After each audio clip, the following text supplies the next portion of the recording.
As I grow, the memories live on. They'll shine into the future till I am dead and gone. Hey everyone, it's Sean Smith here. Yet again, I am with the one and only Saha Delay. Here I am. Sam Delay.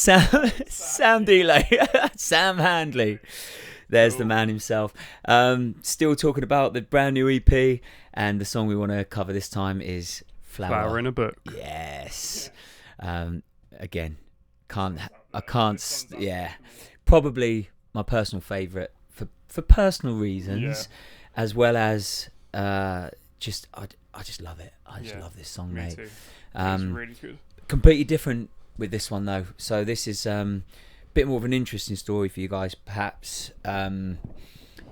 This was originally, for those of you who have followed my journey from way back in 2007 when I was on the X Factor, obviously in Same Difference with in partnership with my sister, and obviously completely different style of music to what I'm doing now in my solo stuff, but this song means an awful lot to me because it's actually a song that wasn't released by Same Difference. In fact, we never even wrote it.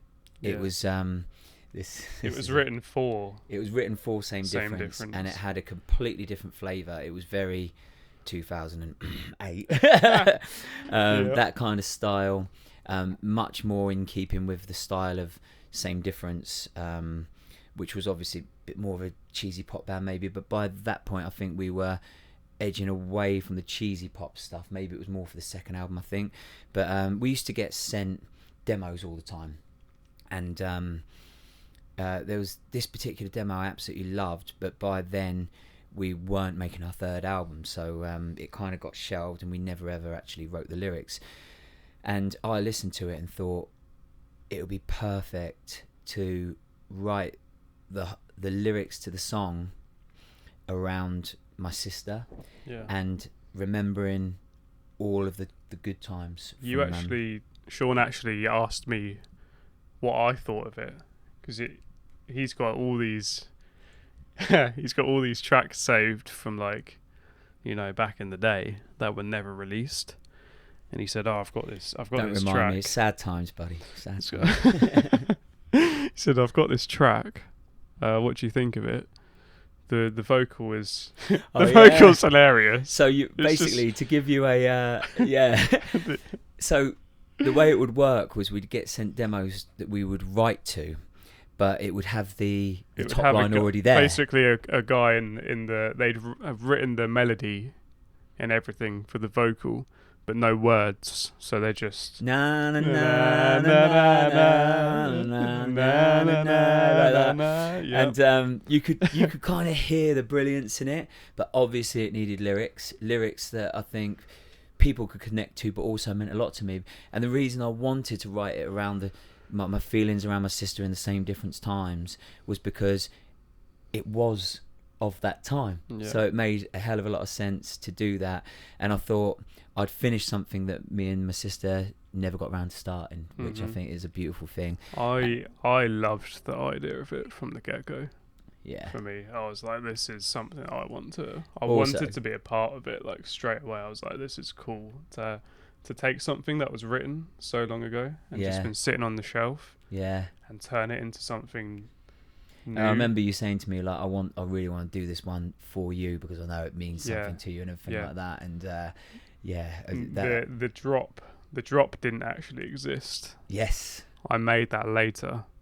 I just wanted it to be like just the chorus and the verse with no drop. But short, because I felt like the song was so personal to Sean, I didn't want to make it this upbeat, dancey, in your face sort of thing.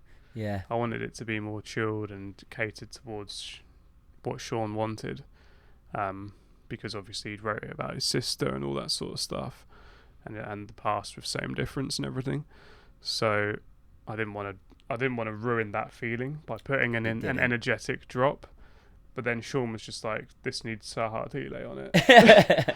So I took it away, wrote a drop to it, brought it back to Sean, and then he loved it. So there we go. We went from there. Absolutely. I've never looked back. I absolutely love the drop, and I'm so glad that we kept it. Yeah. And originally it was verse, pre-chorus, chorus, verse, pre-chorus, chorus, and then middle eight, which was essentially what the pre-chorus was again, and then chorus. Yeah. So it had a very traditional setup, but I think what's brought it up to date, and also when you got your hands on it, changed it, was the drop. And instead of the chorus going around again at the end, like it's now the drop is like the major impact on the ending. We had to work out the chords as well. Oh yeah, because what Sean did is he gave me the track that he had saved, the demo track from 2008, and I put that into Logic, and again using a bit of AI magic that's within Logic, split the track into stems. So I had just the vocal, just the drums, just the bass, and then everything else. And by using that, I was able to run just the vocal through a pitch detection sort of thing, and figure out which notes are what and what key it's in. And then we sat down and figured out the chords basically one by one. It was a bit of a process of like Sean going, no, that's not right, and then he'd sort of hum the note, and then I'd move the note on the keyboard until it sounded until it was like the right note, and then we got it down, didn't we? But then, do you remember the chorus had such pretty? It was happy. It was too see, happy. Sam's big thing. I've got an obsession with minor minor keys. He doesn't like anything sounding too happy. He was like, even though Sunrise this is chorus, super happy, yeah. But he was like, this chorus is sounding way too happy and way too standard, because it was like following a very simple, obvious chord progression, which was probably better for same difference, because that's what we were all about. But with where we were trying to go, and with you putting yourself on this, and with Sean's style, because the tracks that you're releasing, like the singles you've been releasing, they're not like super happy. No, they're all in like dancey minor keys. Yeah. So for me, I was like, this isn't. It didn't feel right. So not where I want to be. But we didn't change much. We only changed like one note, I think. And one note on the top line. Yeah. Changed the whole sound of everything, and then you kept the darker chords for the chorus, which was originally very, very happy. Yeah. But I think probably we should also cover the lyrics as well. Obviously we've mentioned that it's all written around my sister, but there's a few stories that I need to tell you in order for you to deeply understand the lyrics more than but by just listening. And of course, I'll always say to you guys, when you're listening, you might want to connect to it in a different way, and that's what art is. So go ahead and do that. But what it personally means to me, another thing I wanted to say was when I first sent this to my sister and she knew it was written about her, she sent me a message like saying, I've been in tears, it's been emotion overload, because it was reminding her of all the good old days. And and she actually said to me, I feel like I've come so far from that, and I want to get back to that feeling and how I felt. And it was quite a touching moment with you, mate. And so that was what that I thank you for that, because I know you paid a lot of care over making sure that the emotions of it were kept for my sake. And when I finally sent it to Sarah, my sister, and she said, I've been in tears listening to it, that it obviously struck the right chord, and we got it right. But good. Now I'll tell you a little bit about the lyrics. So started as a hopeful stand in the queue, pretty much. It says it all, doesn't it? Basically, for those that don't know the story, we were going to be contestants on the X Factor, stood in the queue, and one of the runners came over and just loved Sarah for whatever reason, and started filming and all this, and I was just kind of in the background at the beginning, and then she said, no, I'm not here to audition, I'm here to support my brother. And so then I kind of like got into the shot, And that is an absolutely true story. Without my sister coming that day, there's no way that I would have. They weren't even interested in me, honestly. And you can tell the ones they're interested in because they're filming them all the time. And so you weren't originally there as a duo? As a duo, no. Really? No, I went as a solo. Did you not know that? No. Yeah, that's mad. I've told this story a million times. That's cool. But yeah, basically I went as a solo. Sarah took a day off college. She was at Italia Conti in London at the time. And she took the day off and she came to support me. Yeah. And they just loved her more for some reason. They kept filming her in the queue. She wasn't even auditioning. And then she got the bug while she was there and said that she would audition. They took us in separately to start with and told us both no, but then the producers came to us separate and said, would you audition together? And that's how it all started. So that whole first line says it all, really. It started as a hopeful stand in the queue. I never would be noticed. It happened because of you. That's and I'm cool. Giving thanks to my sister for starting this whole chain of events that just completely changed my life. So there was that. I'm thinking of never would be noticed. It happened because of you. What are the stars are hopeful stand in the queue? Never would be noticed. It happened because of you. Now there was Time is moving quickly. Yeah, time is moving quickly. 1 has turned to 5 is her family. Yeah. So she's now she's got 3 boys and obviously she's married. So so proud of her for everything she's achieved in that. Yeah. I think that says it all. And when I say this, is another thing I should say. You're better off without me. When I played it to my mum and dad, they were like, "No one's better off without you. We wouldn't be better off without you. You don't speak like that," as if I was saying, you're better off if I'm dead. But that's not what I mean. What I mean for those lyrics is you're better off without me, meaning when Same Difference ended, you'd think that would be like something really sad in the ending of everything, but actually for her it was the beginning of something really special. She managed to get her family all together and have 3 boys, which are incredible, and they're all now growing and changing, getting and they're just brilliant. All 3 of them just superb, and so proud of them, obviously. And then she's also started a dance school as well, SD Studios, which I'll talk about in the second verse. Now you are the mentor. That's it. That's cool. But I like that. But the now you are the mentor shaping future stars is talking about that, and their dreams are the same as ours. It's so true. Every one of those kids would give anything to have done the kind of things that we've managed to achieve in our lives, and she's now at a beautiful position to be able to help them along to be able to do that. Also the verse before that I need to talk about too. So we used to do so many gigs, mate, and we'd be performing all over the country, and we'd have a tour manager, and we'd have to be here, there and everywhere, and sometimes we'd have 3 to 5 gigs a day in some days. And obviously you're doing it because you it's building your future, but also you just want to keep the name alive as much as you can. And there was times when like we'd be doing like a student halls or something at like 4 a.m. when they're all just absolutely smashed. And we'd be going, we've got another 2 tomorrow, like we need to get this one done, and we'd somehow find the energy to be able to go out and do it. But there was one particular night where we were waiting outside a club to go and do a gig, and we'd done so many gigs that day that we were just our wits end, shattered. And we were laughing deliriously, and that's why I had to mention that line, because she remembers it. And we were like, when you're saying stuff you don't even know what you're saying. we kind of got to that point. It was and we got to the point where we were like, what are we even talking about anymore? We just started laughing. And we got out there and did the gig, and got a couple of hours sleep, did a couple more in the morning. And I just wanted to when she listened to those lyrics, remind her of that day, which was quite it was quite an emotional day.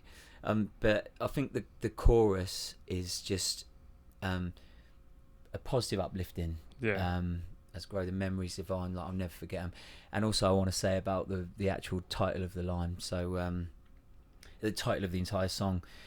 So when we got to the final of the X Factor, I got given a bottle of Cristal by Simon Cowell, and Sarah got given a big bunch of flowers from Harrods. And these flowers, like, they were that nice. I mean, if you get them from, like, I don't know, Tesco. Yeah, we can't really drop names, can we? You know, From places, the petrol station. Yeah, petrol station Yeah. flowers. They died within like a couple of Yeah. days. These ones were so nice that they like lived on and on and on for Yeah. ages. But then when they finally started to wilt a little bit, Sarah didn't want to forget them, so she put one of them in the book. Yeah. And so that's what I was just trying to remind her of.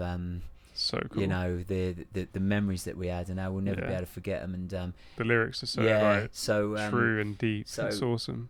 obviously now everyone knows what the reason is behind it, but obviously I invite you all to put your own take on it. But that's why this song means so much to me, and why I think it should probably be a single. Yeah. I'm hoping that it will be the case. I think the label absolutely love it as well. So yeah, but do you want to talk about you know, how originally it was a different version and how we moved it towards the version that it ended up becoming? Yeah, I mean, like we said, we started with, we worked out all the original chords. I felt like it was just a little bit too happy, so we basically just shifted a chord, a note. And the In drums originally, and how they were half-time. I want you to talk about that as well. Oh yeah, Yeah. I forgot about that. Yeah. They are still halftime, aren't they? Some of them, are they? I don't know. But So I I- made two versions. So the original, for the chorus, it was a halftime. Yeah. I made a halftime one, Yeah. and then I And made a four to the floor Yeah. one. So the four to the floor one suits Sean's style more. Exactly. But I was like kind of like trying to see if Sean would Yeah. experiment a bit It's more. kind of like, was it dubstep? Yeah, that that's sort of- yeah, that but sort of it's that halftime slower drums. Yeah, it's that Yeah. slower tempo. Yeah. But we are going to make something like that. He keeps saying this, but I'm not sure the world's Yeah, ready it's for it yet. it's going to happen. It's going to happen. So yeah, I made like a halftime version where the chorus has slower drums. We did quite like it Yeah. for a while, Yeah. but then we were kind of like, does it suit your style? Yeah. That was what And was then I really ended up important. saying, I think we should just go all out house with Yeah, it. And, that and was what was the important. piano as well, because that piano lick. Yeah. Dun, dun, dun, That didn't exist. it didn't either, exist did at the beginning, Yeah. did it? It was just chords just going flat out. All of these little details just get added in over time. It's all like trial and error. Let's see what happens if we do this. Oh, that sounds cool. Okay, let's put it here, and then we'll change this a little bit so it's not copied and pasted. That's kind of the process that we've been going through on a lot of the songs. Also, what was really cool on this one, in the original song, there's like at the end of the chorus, there's a little, I think it's just one bar, which throws the song out by Yeah. one bar. So instead of just the chorus finishing and it going straight back into the verse, there's a little one bar which extends the song a little bit. Now in like modern day dance music, that wouldn't exist, but I thought that was so cool and such a sentiment to the kind of time that the song was made. I used that as a little fake drop so that the drop has more impact when it comes in. Yeah, that was cool. Yeah. Yeah, and I I'm love glad that it's part. just given a nod to how it used to be while still updating it. And Yeah. yeah, so no, unbelievably proud of this one for so many different reasons. I think the final song itself is absolutely fantastic. I hope people will appreciate the sentiment and understand where I'm coming from with the lyrics too. But yeah, unbelievably proud of how it's turned out. And yet again, I hope that you guys absolutely love it as much as we do. And yeah, enjoy it. And for those of you who did follow my journey on the X Factor, maybe it will take you on a little trip down memory lane, and it will bring you right up to date of where everything is and where we are now in our lives. So yeah, and for those of you who have supported me all the way along, I love you and I appreciate you. And make sure you support Mr. Saha Delay as well, because this man, he's the beautiful thing about what he can do is he can go off, work with other people, and I really hope he does, because he deserves to have all of his music out there in his production, because it's absolutely brilliant.